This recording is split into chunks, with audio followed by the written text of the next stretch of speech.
Hello everyone, welcome back to my channel. इस video में मैं आप लोगों को बताऊंगी कि शिक्षकों को कौन कौन सा अवकाश जो है वो दे होता है। इस तरह के कमेंट मेरे पास बार बार पूछे जाते हैं। जो मैटरनिटी लीव होता है, मातृत्व अवकाश, उससे संबंधित फिर विशेष अवकाश जो मिलता है, चिकित्सा अवकाश, इस सबसे संबंधित बहुत सारे प्रश्न मेरे पास आते हैं। तो मैं सोची हूँ कि आज सारे अवकाश के बारे में ही आप लोगों से वो कर दूँ, डिस्कस कर लूँ मैं, ताकि जितने भी लोगों का डाउट है छुट्टी को लेकर वो आप लोगों का दूर हो जाएगा। तो 2020 की जो नियमावली बनी है शिक्षक नियोजन की, और शिक्षकों के लिए जो नियमावली बनी है, उसमें कौन कौन सा अवकाश दे होगा और कितने दिनों का होगा। इस नियमावली के अधीन नियुक्त होने वाले शिक्षकों एवं प्रधान अध्यापकों को निम्न अवकाश दे होगा, जिसमें सबसे पहले है आकस्मिक अवकाश, जो यह वर्ष में 16 मिलता है। ठीक है, सभी को एक कैलेंडर वर्ष में 16 दिनों का आकस्मिक अवकाश जो है वो दे होगा। यह अवकाश अन्य अवकाश सहित एक साथ 10 दिनों से अधिक के लिए नहीं लिए जा सकते हैं, और लगातार आप इसको एक साथ 10 दिन से ज़्यादा के लिए नहीं ले सकते हैं। यह भी नियम है आकस्मिक अवकाश का। इसके बाद है एक विशेष अवकाश, जो सिर्फ महिलाओं को दिया जाता है। महिलाओं को प्रत्येक माह में 2 दिनों का ये विशेष अवकाश जो है वो दिया जाता है। यह अवकाश महिला प्रधान शिक्षक जो है, प्रधानाध्यापक, उनको भी मिलता है। ठीक है, इसके बाद एक अवकाश है मातृत्व अवकाश। मातृत्व अवकाश पहले 135 दिन का मिलता था, जिसको बढ़ा के 180 दिन का कर दिया गया है। तो मातृत्व अवकाश 180 दिनों का मिलता है। महिला शिक्षक 180 दिनों के मातृत्व अवकाश की हकदार होंगी। मातृत्व अवकाश का लाभ मात्र पहले 2 संतान के लिए ही होगा। यह अवकाश महिला प्रधान शिक्षक को भी दे होगा, और यह जो है आपको 2 बच्चों तक मिलता है, उसके बाद नहीं मिलता है। इसके बाद जेंट्स शिक्षक लोग के लिए पितृत्व अवकाश है, जो 15 दिनों का है। पुरुष शिक्षक 15 दिनों के पितृत्व अवकाश के हकदार होंगे। पितृत्व अवकाश का लाभ मात्र पहले 2 संतानों के लिए ही होगा। यह अवकाश पुरुष प्रधान अध्यापक को भी दे होगा। इसके बाद हर साल चिकित्सा अवकाश मिलता है। यह कैलेंडर वर्ष में 20 दिनों का चिकित्सा अवकाश चिकित्सा प्रमाण पत्र के आधार पर अनुमान्य होता है। पूरी सेवा अवधि में कुल 120 दिनों तक ही चिकित्सा अवकाश संचित होगा। किसी भी एक कैलेंडर वर्ष में यह अवकाश 90 दिनों के लिए ही एक साथ लिया जा सकेगा। इसे आकस्मिक अवकाश के साथ पूर्व या पश्चात जोड़ा जा सकेगा। ठीक है, इसके बाद है अर्जित अवकाश। अर्जित अवकाश शिक्षकों को प्रथम 2 वर्ष की सेवा अवधि के उपरांत प्रत्येक वर्ष में 11 दिनों की छुट्टी अर्जित करते हुए अधिकतम 120 दिनों तक संचित होगा। 120 दिनों के से अधिक अर्जित अवकाश स्वतः समाप्त हो जाएगा। तो ये जो अर्जित अवकाश 11 दिनों का होगा, ये ज़्यादा से ज़्यादा आप 120 दिनों तक इसको संचित कर सकते हैं, नहीं तो 120 दिन से अधिक अगर होता है अर्जित अवकाश, तो ये स्वतः ही समाप्त हो जाएगा। इसके बाद एक अवकाश है अध्ययन अवकाश, जो पढ़ाई के लिए मिलती है।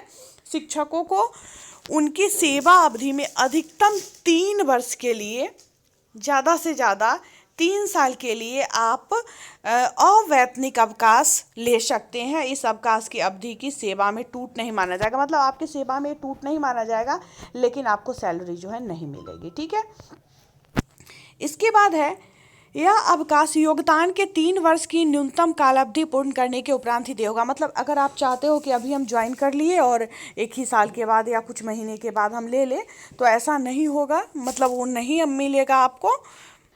ये अवकाश जो होगा अध्ययन अवकाश, वो अगर आपके नौकरी का 3 साल हो गया है, 3 साल आप पूरा कर लेंगे, उसके बाद ही आपको ये दे होगा। साथ ही अध्ययन अवकाश उपभोग करने के उपरांत संबंधित शिक्षक को एक नियत अवधि का कार्य करना आवश्यक होगा। इस हेतु प्रशासनिक विभाग द्वारा विस्तृत दिशा निर्देश अलग से निर्गत किया जाएगा। इसके बाद एक होता है असाधारण अवकाश। उपर्युक्त अवकाशों के अतिरिक्त किसी कारणवश एक कैलेंडर वर्ष में 30 दिनों की अवधि के लिए अवैतनिक असाधारण अवकाश अनुमान्य होगा। इसके कारण सेवा में टूट नहीं माना जाएगा।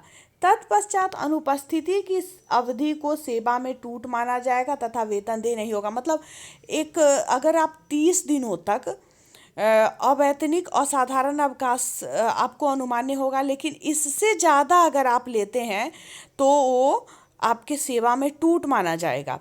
30 दिनों तक टूट नहीं माना जाएगा, लेकिन इसके पश्चात अगर आप अनुपस्थित हैं तो आपके सेवा में टूट माना जाएगा और आपको वेतन दे नहीं होगा। अधिकतम 5 वर्ष तक अनुपस्थित रहने की स्थिति में सेवा समाप्त हो जाएगी, और आप अगर अधिकतम 5 वर्ष तक अनुपस्थित है तो आपकी सेवा समाप्त हो जाएगी। इस हेतु संबंधित को एक स्पष्टीकरण का अवसर प्रदान करने हेतु उन्हें सेवा से मुक्त करने की कार्रवाई नियम यहाँ दिया गया है, गठित समिति के द्वारा किया जा सकेगा। नियम 10(7) क/ख में, ठीक है, ये नियम इसका दिया गया है। अब अवकाश की स्वीकृति कैसे होती है? आकस्मिक अवकाश एवं विशेष अवकाश को छोड़कर शेष सभी प्रकार के अवकाशों को स्वीकृति संबंधित प्रधान अध्यापक, प्रभारी प्रधान अध्यापक की अनुशंसा पर संबंधित नियोजन इकाई के सचिव के द्वारा अध्यक्ष की सहमति से ही दी जाएगी। 2 अवकाश जो है, आकस्मिक अवकाश और विशेषावकाश, ये दोनों आपको प्रधानाध्यापक से मिलेगा, लेकिन इसके अलावा जो और है वो प्रधान अध्यापक की ही अनुशंसा पर नियोजन इकाई के सदस्य, सचिव और अध्यक्ष की सहमति से की जाएगी। आकस्मिक अवकाश एवं विशेष अवकाश की स्वीकृति संबंधित विद्यालय के प्रधान अध्यापक, प्रभारी प्रधान अध्यापक के द्वारा दी जाएगी। इस संवर्ग के प्रधान अध्यापक, प्रभारी प्रधान अध्यापक के आकस्मिक अवकाश एवं विशेष अवकाश की स्वीकृति संबंधित विद्यालय के विद्यालय शिक्षा समिति के अध्यक्ष के द्वारा दी जाएगी। शिक्षक प्रधान अध्यापक की सेवा पुस्तिका के साथ उसके अवकाश लेखा का भी संधारण सम्यक रूप से किया जाएगा। इसके बाद अनुदेशक की जो बहाली होती है, अनुदेशक के अवकाश का क्या नियम है इसको भी देख लेते हैं। इस नियमावली के अधीन नियुक्त होने वाले अनुदेशक जिनका पद अंशकालीन होगा, थोड़ी देर के लिए उन लोगों को करना रहता है, जाना रहता है, को आकस्मिक अवकाश, विशेष अवकाश, चिकित्सा अवकाश, मातृत्व अवकाश, पितृत्व अवकाश दे होगा। अवकाश स्वीकृत करने की प्रक्रिया वही होगी जो शिक्षकों के लिए निर्धारित है।